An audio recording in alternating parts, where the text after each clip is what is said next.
আমরা আসছি এখানে উইনচেস্টারে, লরিসিয়া অফ উইনচেস্টার। এটা একজন মহিলা, এটা 13 শতাব্দীতে যখন এখানে জিউস এবং মুসলিমদের জন্য আলাদা পোশাক থাকতো, আইডেন্টিফাই করতে বাধ্য করা হয়েছিল, কিন্তু এই মহিলা পরে নাই। এই মহিলা এক হাতে ট্যাক্স ডিমান্ড আর এক হাতে তার 5 বছরের বাচ্চা। এটাকে লরিসিয়া অফ ইংল্যান্ড বলছে, Laricia of Winchester. Medieval business women, এই মহিলা বিজনেস উইমেন ছিল, ওয়ার্কিং মাদার এবং leader in her community. Like many Jewish women of her time, she was highly educated ছিল.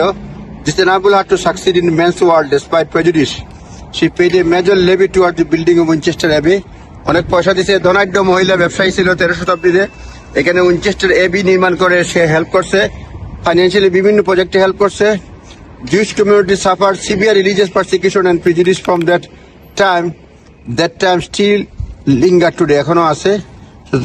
The message of love and by the neighbors as they saw itself as the base of the statue, shared by Jews, Christians and Muslims. It is important to follow now. It was in her time.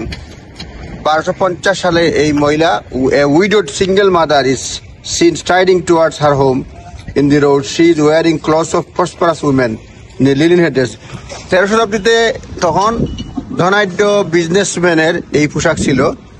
এটা সে অনেক, লরিসিয়া এখানে এবিতে পয়সা দিয়েছে, বিভিন্ন প্রজেক্টে পয়সা দিয়েছে, ধনাঢ্য মহিলা ছিল, তার বাচ্চা 5 বছরের বাচ্চা, ট্যাক্স ডিমান্ড, বিজনেস উইমেন ছিল।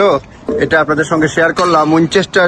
উইনচেস্টার এটা হচ্ছে 1300, এখানে রোমান আমলে এটা ইংল্যান্ডের ক্যাপিটাল ছিল এবং ইংল্যান্ডের ক্যাপিটাল ছিল এই উইনচেস্টার। এইখানে অনেক কিছু রয়েছে ক্যাপিটাল হিসাবে। আমরা এখানে আরেকটা জিনিস দেখতে পাচ্ছি যে বিল্ডিং ওয়াজ মেড ইন 1838 সালে এই বিল্ডিংটা তৈরি করা হয়। Corn exchange of market house by the architect Owen Brown charter. এটা এই দেখেন রোমান লেখা আছে, রোমান এটা টাউনে আসছি। ধন্যবাদ।